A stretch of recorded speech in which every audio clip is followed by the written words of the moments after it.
Je ne vois pas trop le parallèle, pour être très clair, entre Israël et Ukraine. Simplement rappeler que l'Ukraine est un pays agressé par une guerre lancée par Vladimir Poutine.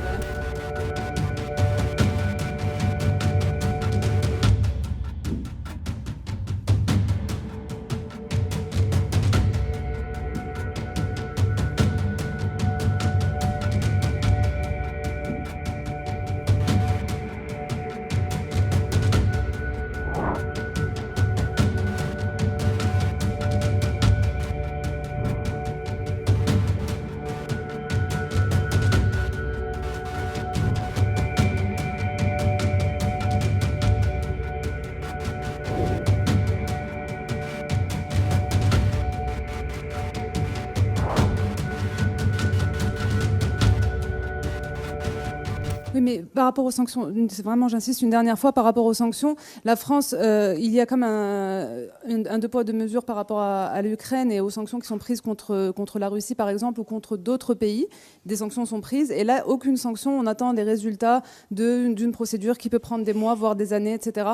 Pourquoi ne pas prendre des sanctions contre des déclarations extrêmement graves de dirigeants israéliens, prenant la colonisation, des ministres qui arment les colons comme Itamar Ben-Gvir, etc. Pourquoi des sanctions ne sont pas prises alors que la situation est claire, on n'a pas besoin d'enquête? Je ne vois pas trop le parallèle, pour être très clair, entre Israël et Ukraine. Simplement rappeler que l'Ukraine est un pays agressé par une guerre lancée par Vladimir Poutine. La même chose à Gaza.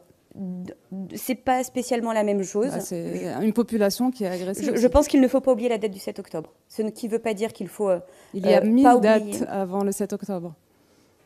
Il y a 1000 dates avant le 7 octobre de situations où les Palestiniens ont été bombardés, ont été colonisés, ont été empêchés d'être sur leur terre, etc. L'histoire n'a pas commencé le 7 octobre.